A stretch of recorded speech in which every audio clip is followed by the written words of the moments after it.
Welcome to the special 50th edition of Kiwi Talks. My guest today runs the NZ Everyday Investor podcast, and it's great, by the way. And he is also a financial advisor himself. I'd like to welcome Darcy Ungaro.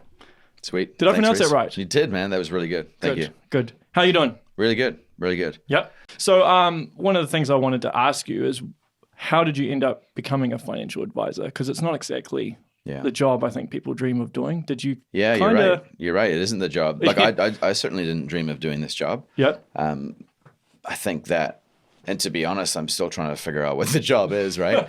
Don't tell anyone I said that. Well, it's working. Yes.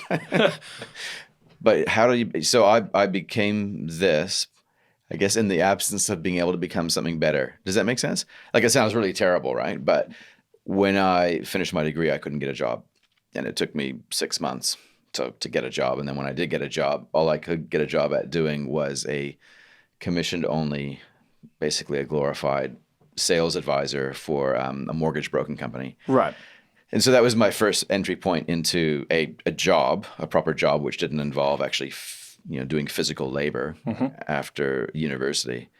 And that was hard. And I think I probably mentioned this before, probably on my podcast, I guess, that maybe even for the first year, I would have made more by not working and just being on the benefit, because that's how hard it was. It was hard from every angle. Didn't have any money, didn't have any means, didn't have any opportunity.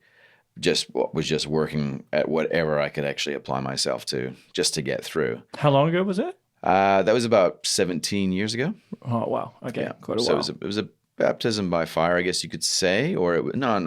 That's probably a bad analogy. It was more of, you're trying to do something, but nothing's actually happening. So it was quite a weird place to be in, where there was a lack of for quite a long time. And then eventually things started to pick up and just kept going. Okay. So that's how I got into it. Right. Yeah. Okay. To answer your question, just be aware, any question you ask me may turn into a 5 to 20 minute answer, but I'll try my best to That's to all keep right. it brief. Hey, there's a lot of people that come on the show and go on tangents. It's fine. So right. we've got a lot of time, so it's all good. So in regards to the podcast, how did that come into it? So 2 years ago, two and a half years ago, I caught up with a fellow by the name of Paul Spain, and Paul Spain heads up podcasts.nz, and he also hosts the Tech Podcast. Tech Podcast, yep. Yeah. And it was just an encounter I had with him, and I was just saying, hey, wouldn't it be really cool to do some sort of podcast on, I think at the time I was talking about property. I said, there's so many cool things that we could talk about with property. You should do that, or I'd be keen to do that. And then one thing led to another, and then it was kind of just slipped into it. But in the process, the idea of the NZ Everyday Investor was born, because there were other podcasts out there that were covering property already. And you can go pretty deep with property in terms of discussing it, but there's so much more to be done, I think, by going shallow and wide, if that makes sense, like staying shallow in a good way, but keeping the topic as broad as possible. So property is just one of the ways that Kiwis use to build wealth, but there are other ways as well. Why don't we talk about that? So that's kind of how we got into doing it on investing rather than on just property or anything else. And then, I wrote a list of topics that we could cover and people that we could potentially catch up with, and then set about to try to book them in. And my very first guest was the author of a book called Where to Live in, and then your favorite city, right? So Where to Live in Hamilton, or where to Live in Dunedin. That was his thing. So I got him on, and we talked about how to identify the best place in your city to live on. That was my very first episode. And now we're at 205 coming up soon. Wow. Okay. Is that right? No, what am I talking about? 105. Sorry. Yeah, I was going to say, myself an man, age. That's a lot of podcasts. That's pretty busy. Yeah. No, 105 episodes in. Yeah. But even 105 is good. Hey, 50 is good too. Yeah. I'm catching up to you though. Yeah, you are. So when someone comes to you and they want some financial advice, what are some of the common things that they come to you about? Yeah. And just to be clear, the podcast is very different to, I guess, what I do as an advisor in the day job. There's a little bit of overlap, but it's very different. But so typically if someone comes to me, they'll be having a chat around, I like to call myself a bit of a GP of financial advisors. I won't go super deep and super detailed. I don't get too analytical. But when people come and see me, usually they have an awareness of their financial situation to the point where they recognize and appreciate where they're at to some degree, or they have a sense they want to move forward in some way. And I'm there as a facilitator just to have a discussion around what you could do. So you own a property and you're going to be thinking, right, at some stage, I'm going to be renovating, I'm going to be selling and buying something bigger. I'm going to turn it into a rental. I'm going to buy a bigger home with my new partner, whatever the story is. That'll be one common thing. Or, hey, I've been paying my mortgage down really aggressively. I've got KiwiSaver going on. I'm self-employed. I know I should be doing something more than just repaying my mortgage. Surely, what else should I be doing? And so that starts another discussion. So there's like an infinite set of discussions that can go from that. But the idea is that, again, keeping it really broad, pretty shallow but wide, you can start to, I guess, pick apart what people are currently thinking about and then run with that. So it could be anything, Reece. Like you name it, name a scenario, and we can start there, and then we can have a discussion on that and tie money into it. Well, a common one that I know, particularly within my inner circle, is debt. Like just paying off debt first. Cool. So why do you think so many people get into debt in the first place? Yeah. And there's a big difference, right, between, asset debt, say like a residential property, as opposed to owning a car. Yeah. Yeah, which is depreciating. Yeah. Value. Yeah. Yeah, and this is probably why a lot of people say there's good debt and there's bad debt. You probably would have heard that before. And I think most people would agree that bad debt is debt that you take on board while you're chasing consumer goods. So you want to go to Rarotonga, which might be possible soon. Yes. You want to get that new car, but you don't have the savings yet to pay for it, or whatever it is, new TV. Yeah. And so consumer debt. So the reason I think why a lot of people do get into that type of debt is because they're excited about the latest gadget, the latest thing. It's visual, it's in front of them, it's tangible, and they want to pursue that even at the expense of their means, like ahead of what their means will allow for. Maybe there's a certain sort of peer pressure as well. I'm not sure. But when you're the only one that shows up with a flip phone to an iPhone party, you feel like a bit of a knob, right? So yeah, that's right. There's probably a little bit of that goes on. Yeah. And some of us like to think that we're better than that, but really at a different level, we probably all play that game to a certain extent. I think we all do, yes. It's just whether you're aware of it or not. You might not even be aware that you're doing that. You're spending money on stuff that, is probably out of your price range or you currently can't afford. Yeah. Yeah. And there's a whole bunch of stuff in that, right? Like if you think about, number one, are you saying that you don't deserve it, right? Like, because some people might think, well, hey, I deserve that.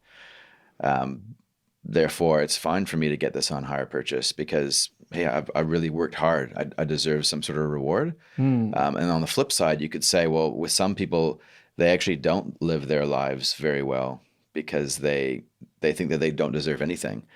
And so for some people, it's not a hard and fast answer that you should avoid consumer debt at all costs, because for some people, maybe there is a time and place for it, which might sound really controversial. But in some instances, maybe it is actually okay. Like, i.e., when you know that there's a lot of money coming to you shortly and you just can't wait, therefore you're doing it, right? So I don't think it's enough to say, hey, it's wrong, but it is mostly wrong for most people most of the time, just staying away from that type of debt, consumer debt. But good debt is what I'm all about. And I define good debt as, hey, any debt that you take on board, whether usually it is mortgage debt, but any debt that you take on board which is used to acquire something which is growing in value at a rate which is faster than the servicing costs of that debt. Right. Which is a big sentence. It's a really big sentence. But what I'm saying is that if it costs you, say, let's take this property as an example.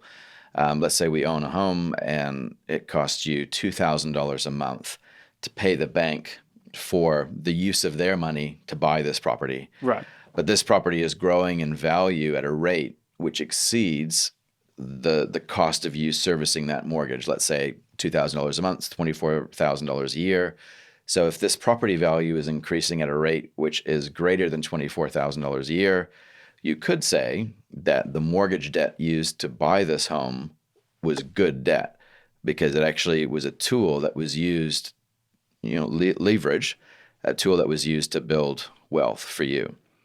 So like that's not consumer debt because you haven't bought a car which is going down in value. You're buying an asset which is increasing in value. Whether you want to call it an asset is another discussion, but you're buying a home which is increasing in value. That's just one of the ways that you could look at the different types of debt. Consumer debt, you're buying stuff which is going down in value. Good debt, mortgage debt, you're buying something which is going up in value. That's the name of the game. Because residential property is probably the most predominant way of investing within New Zealand. You think Kiwis invest that way? Yeah, I think so. Yeah. Yeah, there's a couple of ways that you can use debt to buy shares.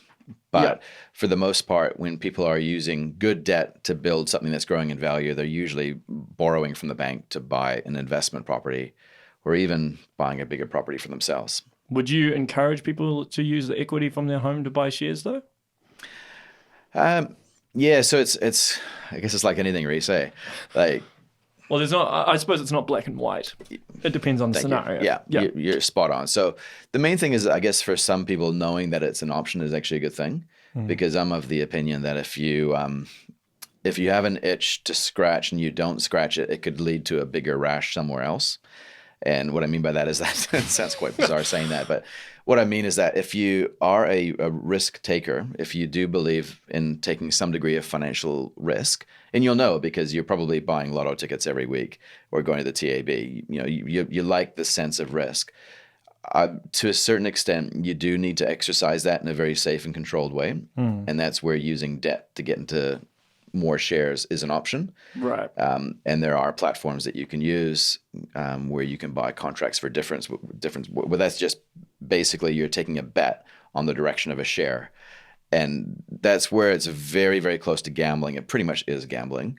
But think of it as a spectrum. And then you move along that spectrum to things like getting a margin account at your bank so that you can buy shares through their online banking platform. But you can actually borrow against the value of the shares, much like you would borrow against the value of your home, right? Right. So it's the same sort of concept. And then you kind of move a little bit further on the spectrum where you have a mortgage on your home and you want to invest at the same time. In a sense, you can do a little bit of both, or you can do a lot of one at the expense of the other.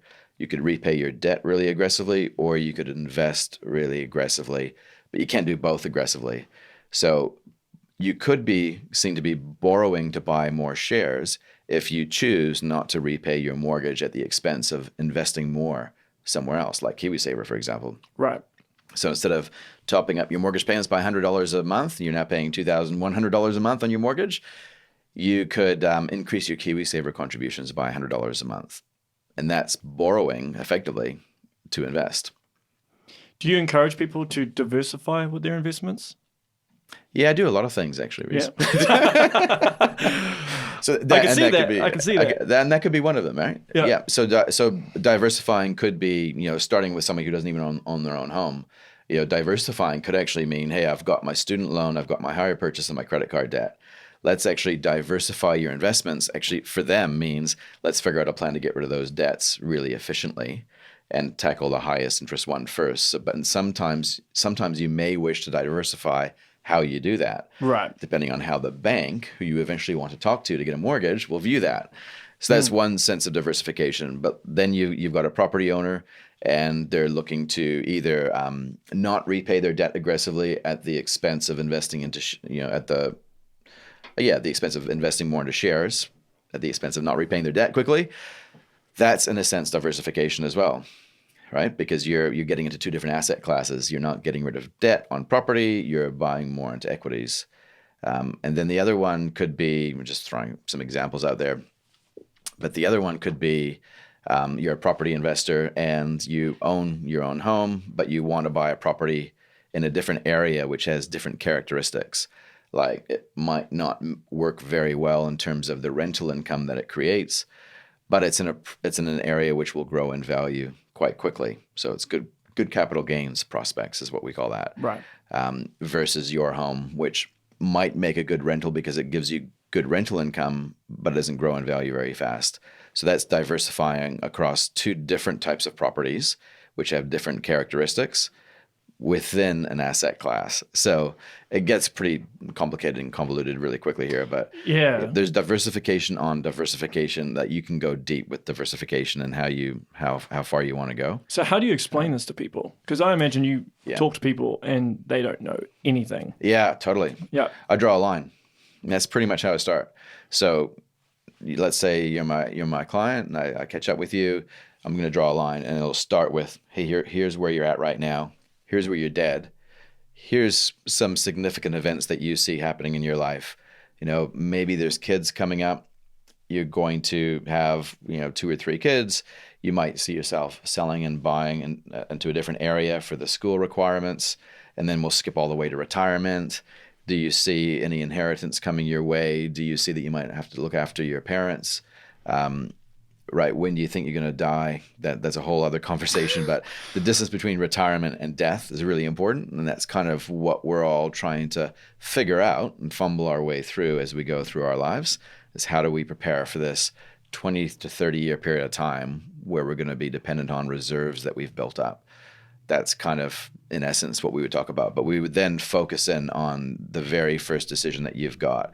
And that's usually what's been in your mind recently. And then we just flesh that out a little bit. Okay. But I'd imagine there's a lot of people there. Their primary goal is to own a house. Yeah. And obviously you live in Auckland.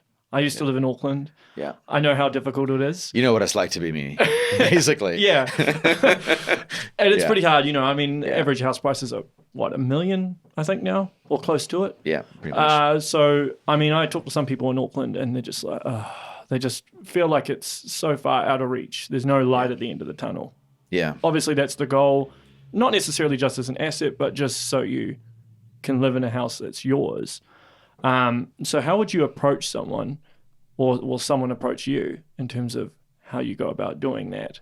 Would you encourage them to just merely just save money, or would you advise them to invest in other areas I see. and utilize that Right. to purchase a house later? So let's say you might not have the means to buy the property in that expensive area that you really would like to be.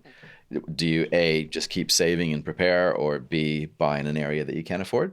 Is it kind of what you're saying? Yeah. Because I'd imagine even if you're saving, Yeah. the house value is going to go up more than how much you can save anyway. Yeah. By the time you save that amount, the price has risen by a couple of percent or something. That's right. Yeah. Yeah. And you're right. Like, I think most people, even if it's a couple, even if they're on pretty good income, they usually can't save or they usually just can't even keep up with saving at the rate of 20% of the purchase price. In other words, it's almost impossible to save for just the deposit for the average house price when it's increasing by, say, 10% a year. Particularly if you're renting and the rent is not cheap either. Yeah. Yeah. Yeah, it's a tough one, eh? And I guess this is where you just have to, in the back of your head, always know that it's not fair. Like, the system isn't fair. Oh, yeah, it definitely isn't. But there's nothing you can do to change it, right? No. And I think a lot of people do pause there, though, and they usually kind of get stuck because they get stuck on the injustice of it all. And I think, you kind of have to acknowledge the fact that it is actually unfair.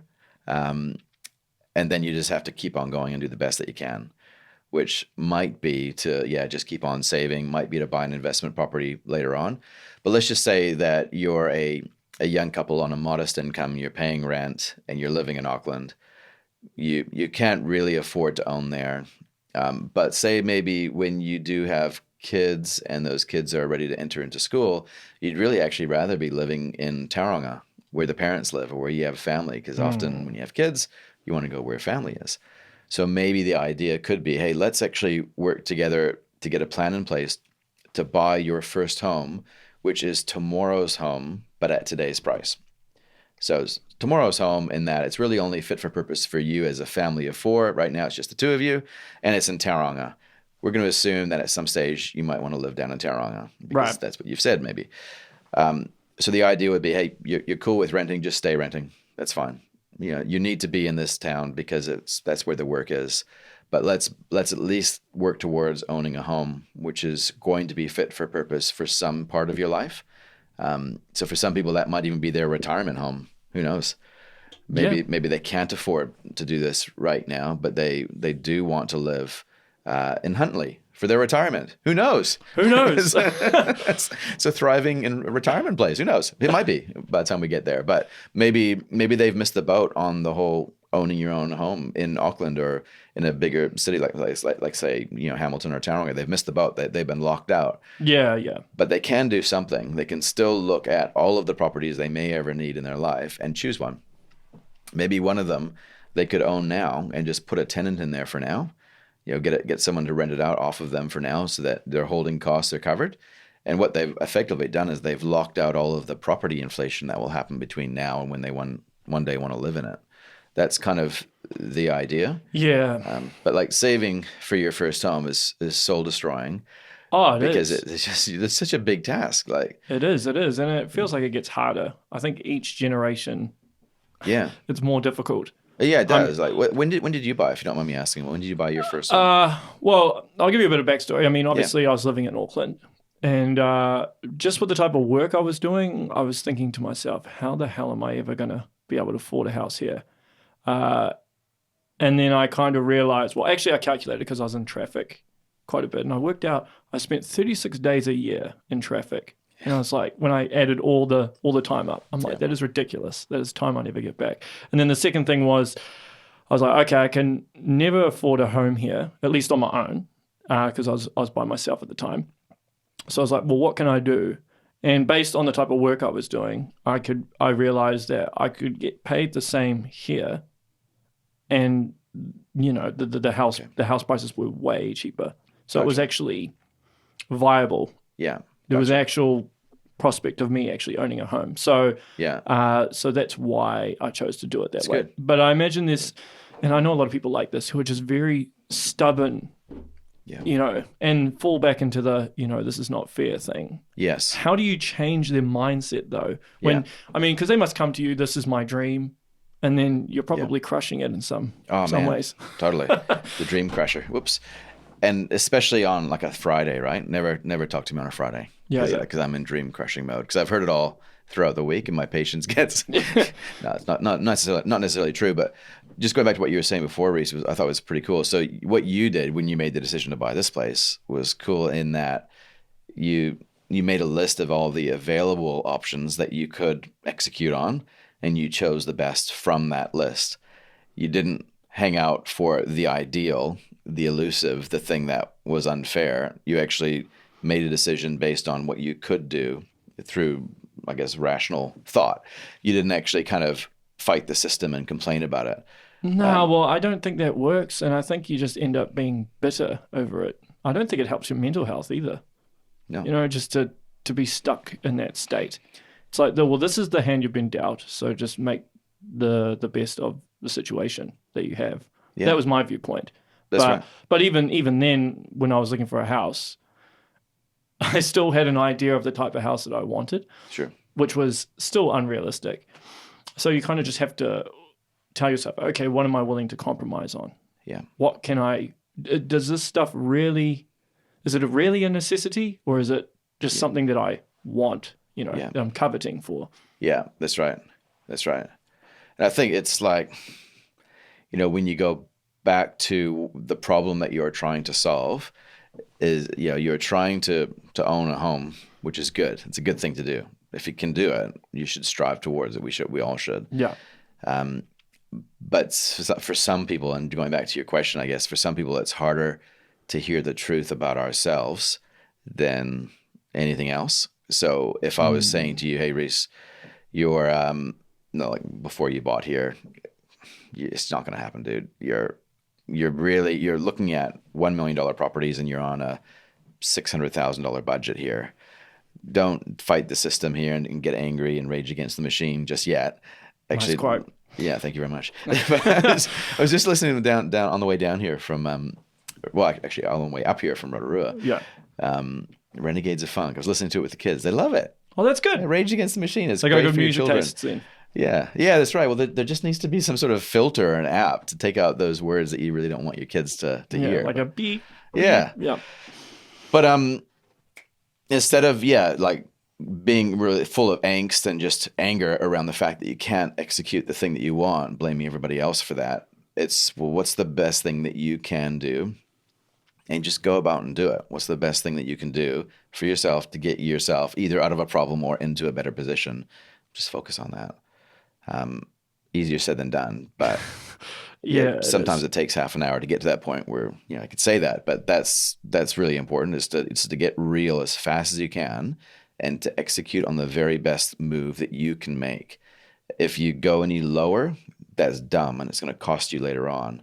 If you go too higher or beyond your means, you're going to get this frustration, and that'll spiral you out of control. It's not healthy, like what you said before. It's not good for your mental health. No, and there's people I know who are, I don't like saying it, but they're almost a slave to their mortgage because, their repayments are so high that they literally can't do anything. They just have to pay their mortgage every week and then just hope that, I don't know, in 10 years that, I don't know, they can sell it and get something cheaper. I don't know. There's a lot in that as well. Like, they're slaves to the mortgage payments too high in a falling interest rate environment. That leads me to conclude that perhaps they voluntarily made the mortgage payments higher, because that's what a lot of people, especially first home buyers, do, is they usually have to say the word notion kind of belittles it. It's not a notion, but they usually have a belief that they should be getting rid of the mortgage quite aggressively, and they eventually end up selling the property and upgrading in the process. That's anyway. what a lot of people do. Yes. Yeah, and they end up taking up more debt anyway. So they've just lived a really crap life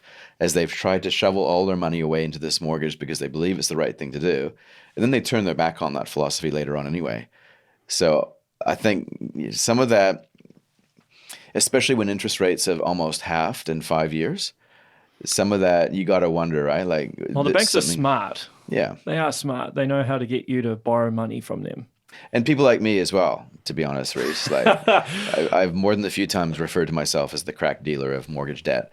So take everything that I'm saying with a huge grain of salt, right? Oh, of course, yeah. I don't want people to think, hey, it's all about getting into as much debt as you can and just getting over it. But I think for some people, there's an element of truth to that if you don't push yourself hard enough, fast enough, you end up taking on board way more risk later on. Yeah. And that's especially true when you're pre-children, if you intend on having children. Because as soon as those little rat bags come along and you realize that it's important to get into a better school zone, you end up wanting to sell your property and get into a nicer area. Yeah. Well, children are like a secondary tax in some ways. That's right. In the nicest way possible. They absolutely are, Reece. Yeah. You don't have children, though, do you? Not yet. No, but you're very wise. You know that already. Yeah. Well, and one of the things I was aware of before I bought a house is because I was single at the time, obviously the banks view you as a liability, more so than a couple, right? So they're a bit more hesitant to lend you money, which in some ways can be a good thing because it stops you from getting trapped. Yeah. So I'm quite lucky in terms of my mortgage repayments. I'm not a slave per se. Yeah. I can pay them. I can pay the repayments because it was based on your income at the time, right? Yeah. And I was conscious of that because there was a couple of banks that did want to lend me more money. Yeah. But then I was assessing the whole situation. I'm like, well, I wanted to be in a position where worst case scenario, I can still pay off my debt or the mortgage, I should say, which kind of segues into my next point. Yeah. Because one thing that I've always done is I've always kind of stashed money away for a rainy day, so to speak. And that rainy day is COVID-19. That's right. That was pretty rainy. Yeah. So with the situation at hand, what would be your advice to people during these uncertain times? Yeah. With the markets are just fluctuating. Bit of a roller coaster at the moment. Yeah. Yeah, like, man, there's so many... variables. There is. But I guess like the main thing that people will always come back to, like if you ask anybody in the financial advice world that question, the standard answer will be just stay the course. Whatever you were doing before, try as much as possible to maintain that.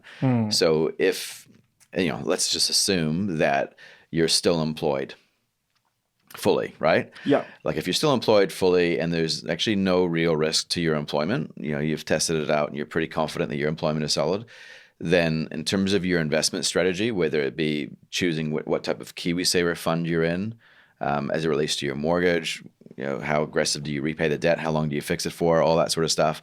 Whatever you were thinking beforehand, think it again, more or less now. You shouldn't necessarily be changing your strategy in light of a changing environment. Whatever your strategy was should have been designed and thought of and born in a stable environment, free from changing dynamics around you, because we're going to go through that a lot. Well, this is going to be an ongoing thing for years, I'd imagine. Yeah, that's right. Well, this one event will be for sure. Yeah. Just as it was, I guess, with World War II. Just like there's going to be events like the global financial crisis. There's going to be events that throw us into a tailspin for a few years. And if you look back, even in the last 50 years, there's more than 10 that I can think of. Yeah. That happened since then that has tipped us into a bit of a wobble. So how we react to that, I think, is really important. It says a lot about who we are rather than, necessarily our position in life. Yeah. But how we respond to those things. So that's one way of looking at it is, hey, just stay the course. Don't flip out. Don't freak out. Don't change everything just because this is happening. On the flip side, there is a school of thought around, well, depending on your is a terrible term, financial literacy or financial capability, or depending on your money knowledge and your attitude towards risk and your desire to build wealth, throwing that all into the mix, and depending on who you are, maybe it is appropriate sometimes to actually think about the environment and reposition yourself accordingly. In other words, hey, the market has just collapsed. I've got my $5,000 saved up in my savings account. What about I carve off $1,000 and I put that into some shares? Why don't I do that?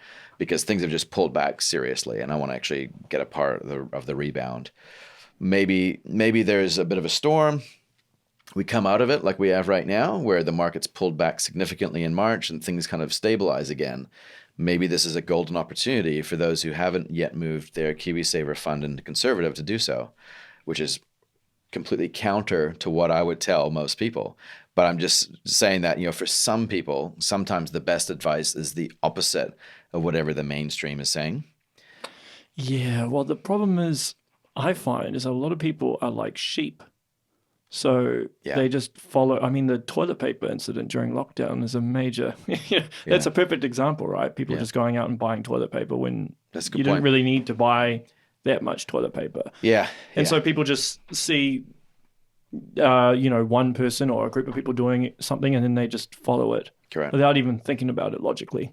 And we're probably all guilty of that in some extent. I think we are. Yeah. And I think, I don't know whether it's, it's like, I'm trying to think of an analogy which doesn't involve a flock of sheep, but it's really hard because it really is about a flock of sheep, right? Yeah. And the more sheep you have around, I guess maybe there's some of those characteristics rub off on us maybe over time. But I think that you're right. And we often look to others to either give credit for our successes or to blame when things go wrong, when really it was our decision the whole time. Politicians. Maybe, right?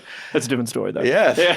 And we can talk about that for a while as well. But I guess, though, that, like, let's just talk about an example. So in mid-March, the share markets across the world pulled back. They went down in value quite significantly because that's when this whole COVID thing really started to hit the markets.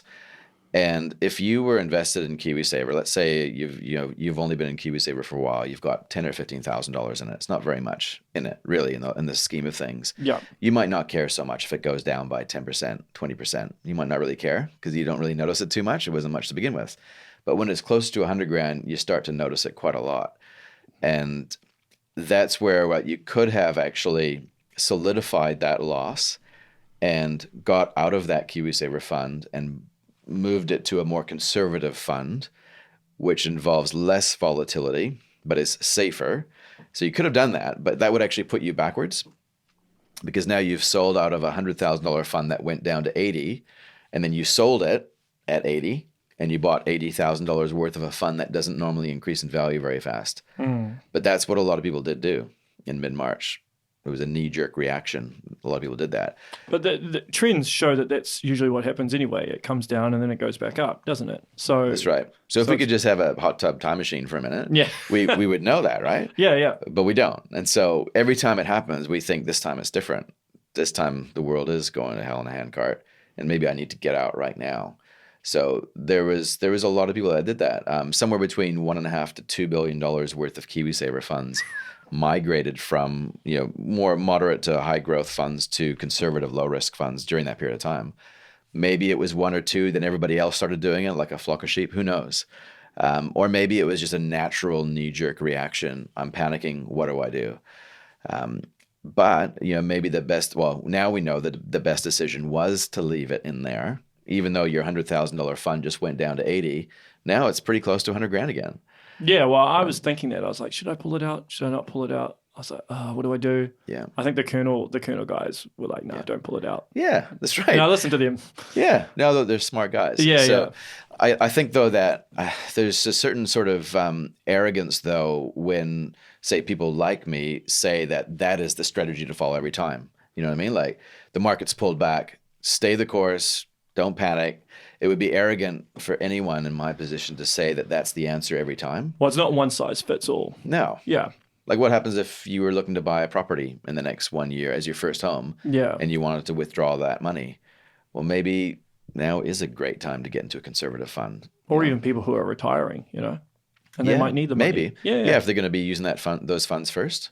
Yeah. Yeah. So it's not like, I think in this space as well, like in the money space, everybody's looking for a blog which just tells them everything they need to know. The 5 things you should know, the 7 hottest tips to do this.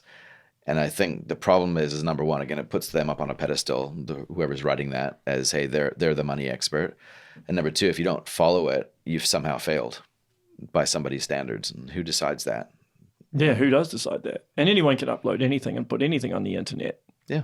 And make it sound like it's a reputable source. Yeah. And I think, like there needs to be a certain a sense of, because we need to be personally responsible for the content that we consume. In this space around money, because if we subscribe to a school of thought, you can't blame that school of thought when it doesn't work for you. Yeah, that's right. So, but that's unfortunately what a lot of people do. And it's if you want to have access and exposure to different people's points of view, you need to be comfortable with the fact that sometimes those points of view are going to conflict and they don't quite mesh up. And there's a bit of beauty in that tension sometimes. It could probably cause some inner turmoil, though, I imagine. Do you get a bit of that from obviously hosting a podcast, and then you talk to people and you're like, does it change your viewpoint?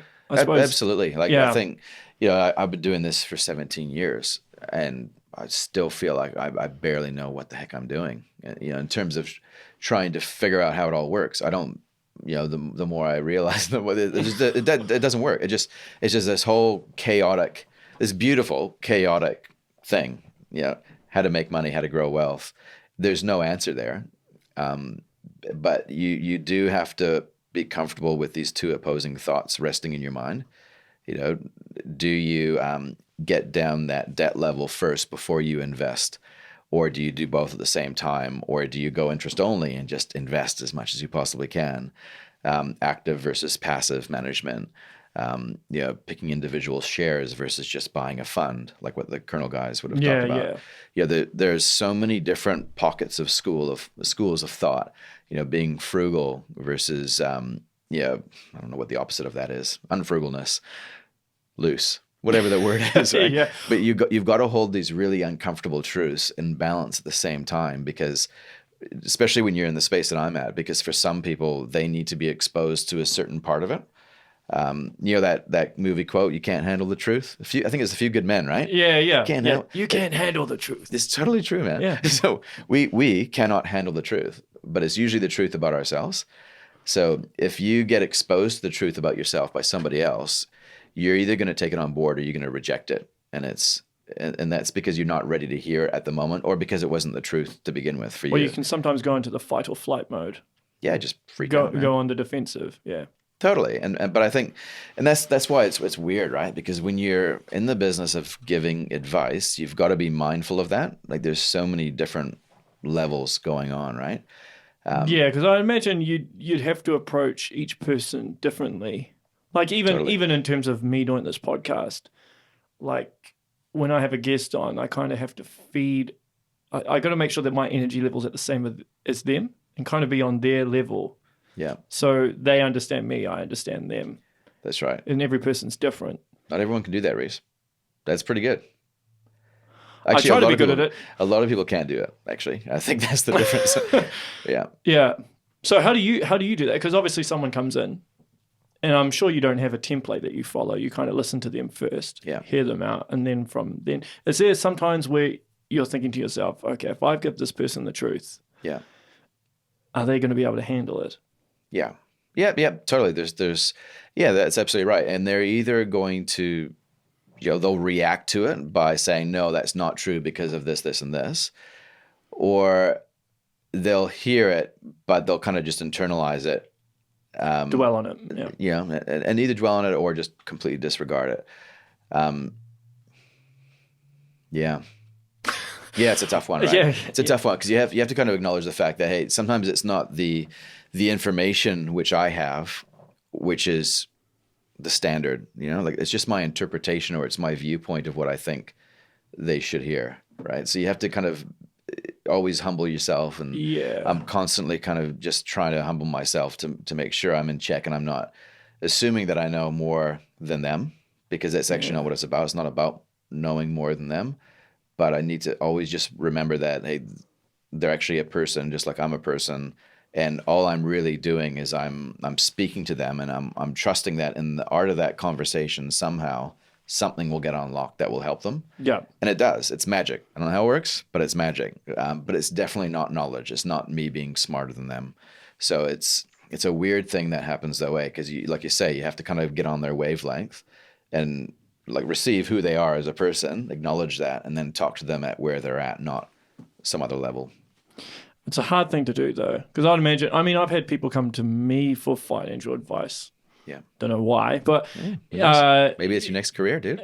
Maybe. Well, I'll definitely come to you first before if I decide to go down that road. But, there's some people that may come to me for advice, but they're not actually willing to hear that advice. And in your case, obviously, these people are paying you for your financial expertise. Yeah. So, but if they are not in a position where they're even willing to hear you out, then how do you get them to do that? Even if they are paying you, I imagine. Yeah. So it's a tough one, right? Because normally they wouldn't be sitting in front of me unless they were willing to hear it.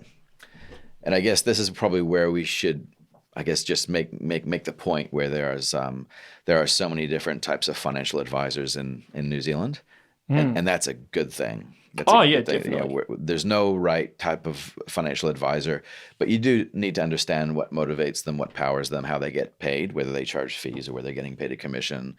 But yeah, I operate a model where it is fee-based, and therefore I know that someone's probably not going to pay me a fee without being a little bit open-minded to hearing something. You know what I mean? Like they're not going to come along with completely a closed mind, because I wouldn't be sitting in front of them because they had to pay to be there, right? So, but when it's, because I've only been doing that for about 7 years or so, charging fees. Before that, I was relying on just a commission that would come in if I arranged a mortgage or sold an insurance policy back in the day. So all of my advice, I was basically giving it away for free, in the hopes that at least half of the people I spoke to would eventually buy something that I could make money out of, which is how a lot of advisors work. But for me, that didn't sit right, because I wanted to actually start giving advice which wasn't tied into the deployment of some sort of mortgage, because that's not appropriate for everybody. But what happened in the process of moving to more of a fee-based model is that I didn't end up sitting in front of anybody that wasn't ready to hear what I had to say. So I kind of got rid of that. But I know what you're talking about, and it's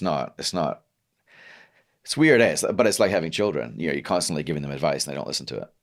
So I have people in my social circle that come to me for advice. I'll tell them what to do, and then they'll do the opposite of what I tell them to do, and I'll be like, why did you Why did you Why come? did you even ask me for Yeah, advice? yeah. It's okay if you don't listen to what I say, but just make it really clear, right? Yeah, yeah. Yeah, and to be honest, like I get that as well. Where people don't follow the advice, and I think Is it that's frustrating though?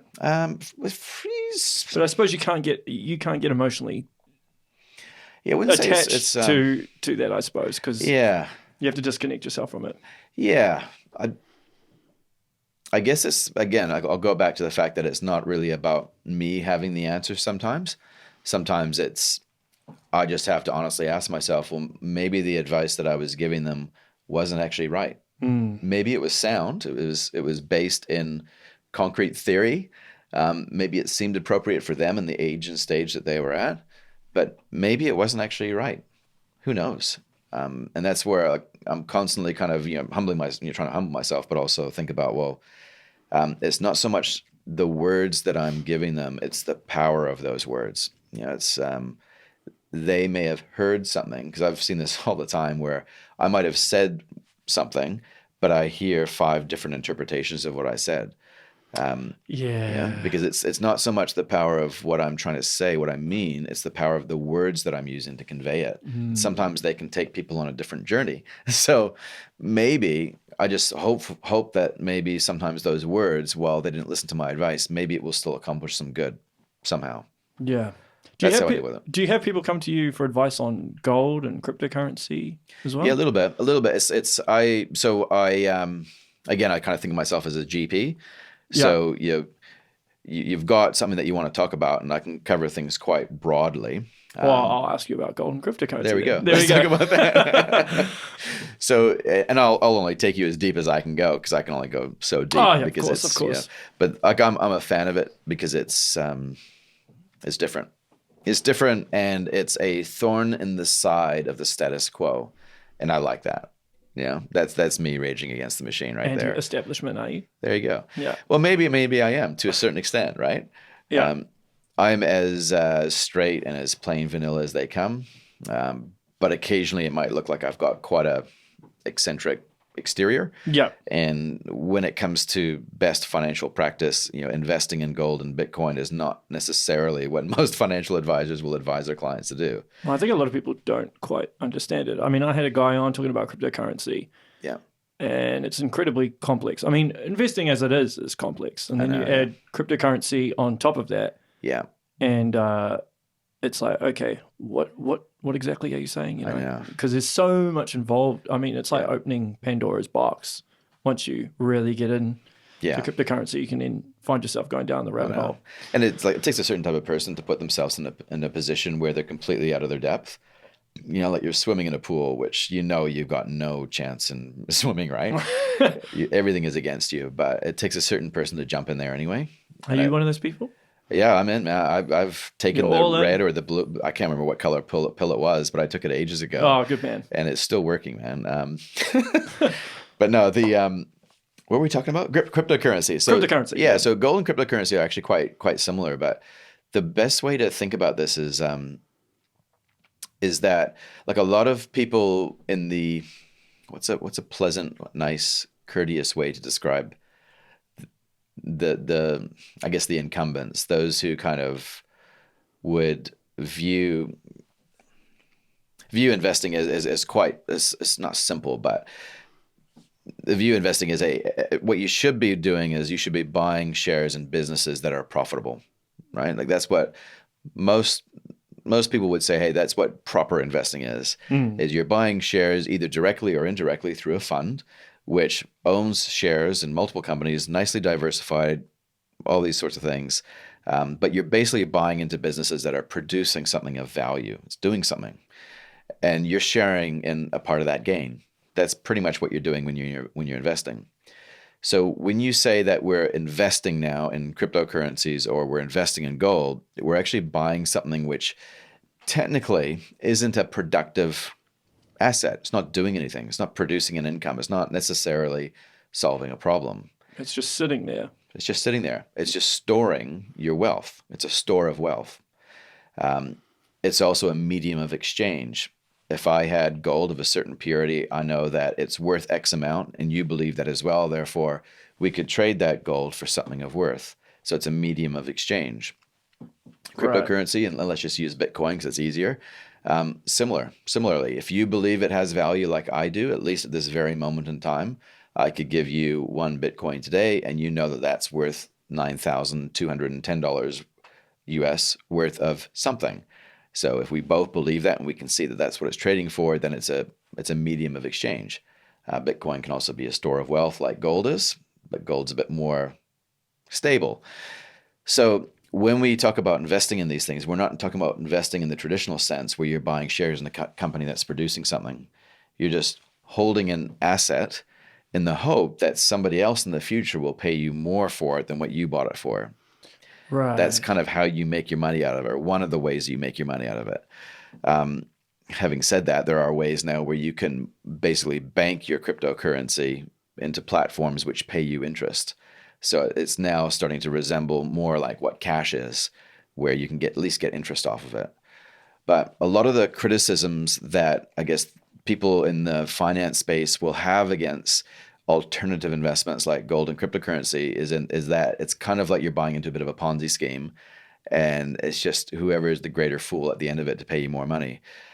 But when we look at shares nowadays, and let's just take this COVID-19 pandemic as a bit of a, I guess, an analogy where we see share markets pulling back as they did mid-March, and then they mysteriously start going up again. And then you got to start asking your question, well, I thought half the world was shutting down and cafes were closing and movie theaters were closing and airlines were going out of business because they can't fly anybody.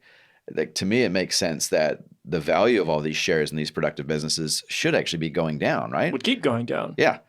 So why haven't they? Right? And when you start digging a little deeper and you start understanding the reasons why they haven't, then you start to question a little bit about what these things called dollars are. You know, what do they do? What are they actually good for? And what are the risks involved with centering our lives around these dollars? So not to get too far down the rabbit hole, which it looks like we've already probably slipped myself into here, but that's all right. The gold and the cryptocurrency thing, or any alternative investments, especially when they take on board, I guess, money characteristics, they can become quite powerful because they're actually anti the status quo. They're the ultimate hedge. Because if I was to buy shares in Tesla right now, I think today they're at like just over $1,500 US per share, which is insane. If you've been following Tesla in the last year, it's insane what they're worth right now. It doesn't make sense. But when you look at it, it's denominated in US dollars. So if I sold my share in Tesla, I'm going to get $1,500 back. But what if that money isn't worth anything one day? What if people all of a sudden realize that, hey, there's central banks around the world that can actually just increase the supply whenever they want? What happens if everyday consumers start to lose faith in the value that dollars can hold?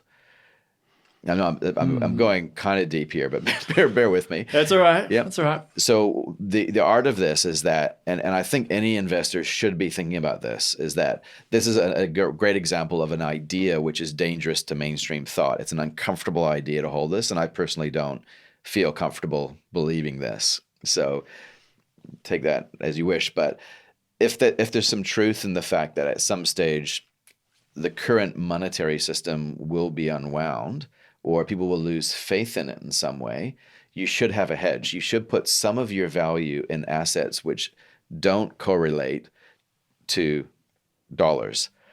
And that's where cryptocurrencies, I think, and gold have their place. That actually makes very, very good sense. Yeah, that was hard. I don't know if the listeners will get it, but I certainly did. And I think that's good.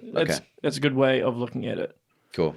What's your because with COVID-19 and people working more remotely now, do you think there'll be much investment within commercial property because people won't be required to be working in their offices? Yeah, that's a good one, eh? And I've been wondering about that as I go to work in my commercial office that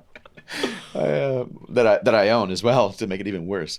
But no, because I see all these for lease signs and for sale signs on these other commercial buildings, right? You've seen as well? Yeah.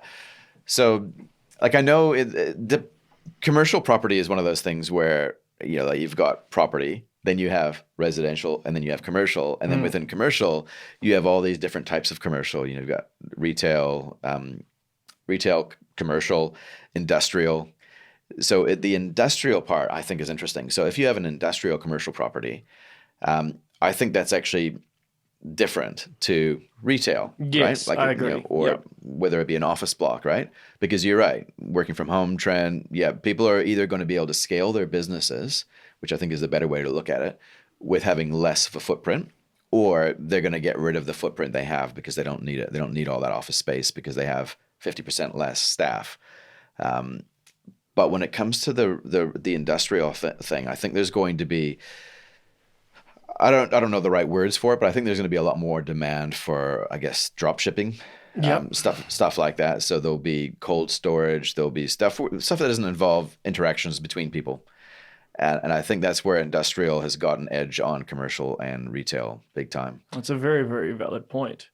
Yeah. And they're more necessities as well, aren't they? Yeah. Than, say, that's what we've seen, right? Commercial, yeah. Yeah, that's what we've seen recently, is that we really depend on those necessities way more than we realized, right? Like we really depend on the courier showing up with our package. Whereas before it was like, we didn't really care because that was just one of the ways that we dealt with it. But I think, as it relates to commercial property as well, anything that's along that supply chain from where that widget is produced to where it's consumed, you just need to look at that and think, well, what are the essential parts of that? And that's where I think there's wisdom in focusing your attention on that.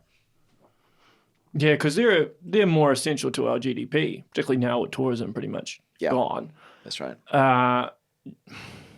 What's your view on how you think New Zealand will come out of this? Yeah. Given that we're in a much better state than a lot of other countries.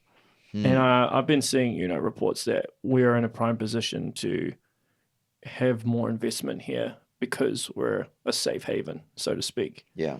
Yeah. To be honest, Reece, no one's actually ever asked me that question. And it's quite weird because you'd imagine that type of question would be asked a lot. Well, I'm glad I'm the first. Yeah, you're the first. Now, if I can just answer it, that would be cool, wouldn't it? Well, I mean, obviously, there's no way you'd know. No, but it's like I honestly haven't given much thought. Well, no, I probably have different levels, right? I think we traditionally, like I came to New Zealand in 1986. You're from Canada, right? I'm from Canada, yeah. And so, I'm gonna make sure I get that right. Yeah, well done. So when I came here, the biggest question was, why have you come here? Who are we? Why would you want to, like, Canada's amazing. Why would you come here? Why did you come here? Oh, that's a long story. You can tell me off here. We'll just say it's fine. We'll just say it's mainly family, right? Okay. But the main thing is that back then Kiwis didn't realize how good New Zealand was. That's my suspicion based on my memory. I think they still don't. Well, it probably depends. I think a lot of Kiwis who travel probably have more of an idea. Yeah. Until you start seeing other countries and the way other people live, you don't know what you don't know. Yeah, you're right. You're right. I guess either having more foreign influence within New Zealand or having more foreign exposure.